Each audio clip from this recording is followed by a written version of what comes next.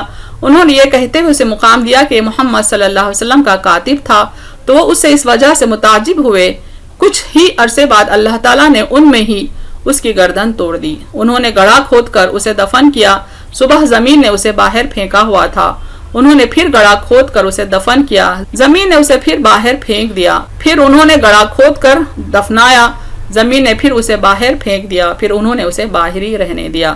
یعنی یہاں پر ایک ایسے منافق کا ذکر ہے جو آپ صلی اللہ علیہ وسلم پر ایمان لا چکا تھا، قرآن پر ایمان لا چکا تھا، بلکہ سورہ بقرہ اور سورہ آل عمران پڑھ چکا تھا اور آپ صلی اللہ علیہ وسلم کے پاس کتابت کے کام پر مامور تھا.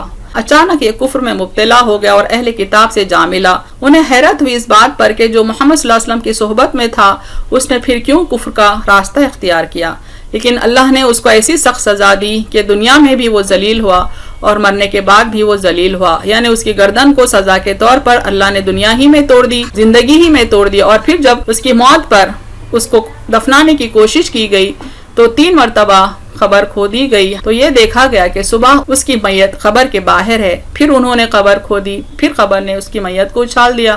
پھر تیسری بار انہوں نے قبر کھودی، پھر تیسری بار بھی زمین نے اس کو اچھال دیا. آخر میں انہوں نے میت کو باہر ہی رہنے کے لیے چھوڑ دیا.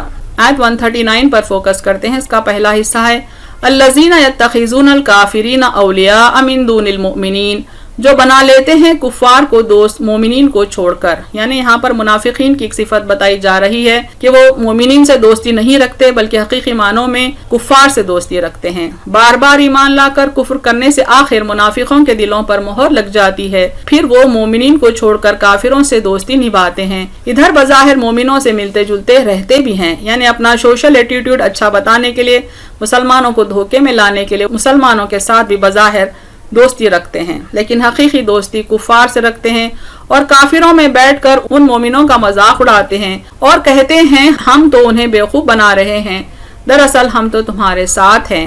یہ حرکتیں وہ اس لیے کرتے ہیں تاکہ مسلمانوں سے کچھ دنیاوی فائدہ اٹھا لیں اور ان کے بیچ رہ کر ان کے دشمنوں تک ان کی خبریں پہنچاتے رہیں. ایسا کر کے وہ سمجھتے تھے کہ وہ اللہ کو اور مسلمانوں کو دھوکہ دے رہے ہیں، جبکہ وہ اپنے آپ کو دھوکہ دے رہے ہوتے ہیں. ان کا ذکر سورہ بقرہ میں بھی آیا ہے، یخادعون اللہ والذین آمنوا وما یخدعون الا انفسهم وما یشعرون. اللہ اور مومنین کو دھوکہ دیتے ہیں حالانکہ وہ اپنے آپ ہی کو دھوکہ دے رہے ہیں اور نہیں سمجھتے. یعنی وہ نفاق کا راستہ اختیار کر کے یہ سمجھتے تھے کہ وہ اللہ کو اور اللہ کے رسول کو، مومن بندوں کو دھوکہ دے رہے ہیں، لیکن اللہ تعالیٰ فرماتے ہیں کہ وہ دراصل اپنے اس نفاق سے اپنے آپ کو دھوکہ دے رہے ہوتے ہیں.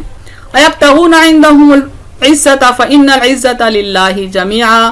کیا یہ چاہتے ہیں ان کے پاس عزت، تو بے شک تمام عزت اللہ ہی کے لیے ہے. اللہ تعالیٰ ان کے مقصود اصلی یعنی ان کا ایکچوئل ایم کیا ہے اس کو یہاں بتا رہے ہیں، ان کے راز دل کو ظاہر کر رہے ہیں. ان کے سامنے پیش کر کے ان میں ان کی ناکامی کو بیان فرماتا ہے کہ تم چاہتے ہو ان کے پاس تمہاری عزت ہو، مگر یہ تمہیں دھوکا ہوا ہے اور تم غلطی کر رہے ہو۔ یعنی منافقین کا اصل مقصد کفار کے ہاں عزت پانا ہے، اور یہ دنیاوی عزت کی بھوک رکھنے والے لوگ ہیں جس کے سبب انہوں نے کفر کا راستہ، نفاق کا راستہ اختیار کیا ہے۔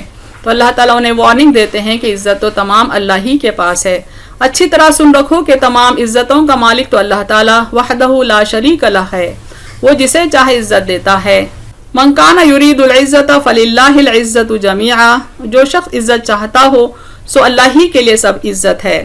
اور فرمایا وَلِلَّهِ الْعِزَّةُ وَلِرَسُولِهِ وَلِلْمُؤْمِنِينَ وَلَكِنَّ الْمُنَافِقِينَ لَا يَعْلَمُونَ، اور تمام عزت اللہ کے لیے ہے اور اس کے رسول اور مومنوں کا حق ہے، لیکن منافق بے سمجھ لوگ ہیں۔ یعنی تمام عزت اللہ کے لیے ہے اور اللہ نے اپنی اذن سے اس عزت کو رسول کو عطا کیا ہے اور مومن بندوں کو عطا کیا ہے۔ مقصود یہ ہے کہ اگر حقیقی عزت چاہتے ہو تو اللہ کے نیک بندوں کے اعمال اختیار کرو، اس کی عبادت کی طرف جھک جاؤ اور اس جناب باری سے عزت کے خواہاں بنو، دنیا اور آخرت میں وہ تمہیں باوقار بنا دے گا۔ یعنی اگر تم عزت چاہتے ہو تو اللہ سے مانگو اور اللہ کے حکم کے مطابق زندگی گزارو، بے شک دنیا اور آخرت دونوں میں وہ تمہیں باعزت رکھے گا۔ نبی کریم صلی اللہ علیہ وسلم نے فرمایا جو شخص فخر و غرور کے طور پر اپنی عزت ظاہر کرنے کے لیے اپنا نسب اپنے کفار باپ دادا سے جوڑے اور 9 تک یعنی 9 نسلوں تک پہنچ جائے، وہ بھی ان کے ساتھ 10واں جہنمی ہوگا۔ یعنی آپ صلی اللہ علیہ وسلم غرور اور فخر سے روکتے ہیں، جھوٹی عزت حاصل کرنے سے منع کرتے ہیں۔ اہم نکات دیکھیں اس تفسیر کے۔ سابق آیت میں منافقین کو سنجیدگی سے ایمان لانے کا حکم دینے کے بعد اس آیت میں اللہ تعالیٰ ان منافقین سے مخاطب ہیں جنہوں نے دین اسلام کو ایک مذاق بنا لیا ہے۔ یہ وہ لوگ ہیں جو بار بار ایمان لانے کے بعد بار بار کفر میں مبتلا ہوتے ہیں اور پھر کفر میں ہی پختہ ہو جاتے ہیں۔ اللہ تعالیٰ پھر ان سے ہدایت کی توفیق چھین لیتا ہے اور ان کے گناہوں سے بھی درگزر نہیں کرتا، اور آخرت میں انہیں دردناک عذاب کی خبر دی گئی ہے۔ منافقین کے نفاق کی اصل وجہ یہ ہے کہ وہ کفار سے عزت کے طلبگار ہیں، جبکہ تمام عزت کا مالک صرف اللہ واحد کے سوا کوئی نہیں، وہ جسے چاہے عزت دے اور جسے چاہے ذلت دے۔ وَتُعِزُّ مَن تَشَاءُ وَتُذِلُّ مَن تَشَاءُ بِيَدِكَ الْخَيْرُ، جسے تو چاہتا ہے عزت دیتا ہے اور جسے تو چاہے ذلیل کرتا ہے، سب خوبی تیرے ہاتھ میں ہے۔